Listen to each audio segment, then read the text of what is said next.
You should know that prison is nothing like Hollywood has made you believe. Why you should know: if you ever go to prison, or have a loved one who goes to prison, there's some information that could be valuable to you. If you ever go to prison, don't be surprised when it's not what you expected.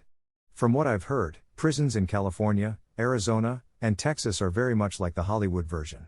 But from my personal experience, and the experience the vast majority of others have shared through their stories, Hollywood is wrong about prisons in most other states. I was locked up in NC from 2016 to 2019. I'd never been in trouble in my life, and believed the horrible things I saw in movies and shows. Then I walked in and was caught off guard by how laid back it was. There were no problems with showers, because only one shower head worked, because they only allowed one person at a time in the showers. There weren't constant beat-downs, stabbing, or any of that. There were fights, of course, but I never once saw anything beyond one-on-one, and the fights were generally several months apart. Drugs were there, and I knew people who did them, but it wasn't all over the place. What was very widespread and done in the open was smoking. We all smoked all day long. It was against the rules, and the COs knew we did it, but as long as you weren't smoking when they did their rounds, they didn't give a shit. Shakedowns were rare. We had two the whole time I was there. One was because a dumbass CO lost his radio. They found it in one of their own coolers that inmates don't have access to, and once because one time a very large package of weed came in, and they could smell it and were determined to find it. They never did. Dudes fucking other dudes was never something that was seen. If they did it, they hid it well. There was no big dog running the dorms. There were guys who got more respect than others, of course, but there was nobody in any dorm that was the boss like you see in movies. Gangbangers are everywhere, but there are no gang wars, turf battles, etc. in prison. They all showed each other mutual respect, because living in peace is better than chaos when you already had your freedom taken away. They had agreements for who ran the poker tables, who ran the gambling pools, etc. Don't get me wrong, some things are accurate, like getting your ass beat for not repaying a debt. But other things like someone controlling who can and can't use the phone wasn't a thing.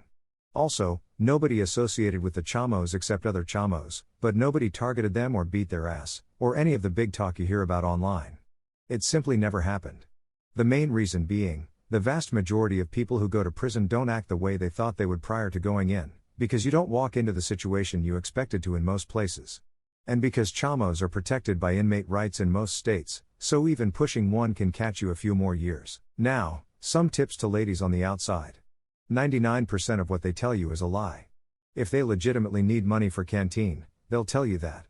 Canteen is dirt cheap in prison, and we were getting cheaper than you. For example, a 20 ounces Dr. Pepper was 70 cents. In 2019. Crazy cheap. So if they give you some story about why they need the money, it's a story. They're either in debt and will get their ass beat without the money on their books to repay it, or they're doing drugs, or they want to gamble with it. Phone calls are a set price. Most of the phones are Securus or Global Telephone. You can find their info online. Also, watching TV is free, so don't fall for that scam. But most importantly, please understand you aren't special if he's asking you for money all the time. I don't care if he says he loves you, or you're married, if almost every time you hear from him he's asking for money, he's hustling TF out of you.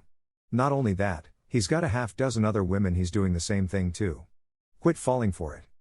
Lastly, when he calls for money, if he ever says it takes money to make money, he is playing poker and he sucks at it, and he's burying himself in debt and trying to gamble his way out of an ass whooping. Don't fall for it. Do not be his ATM.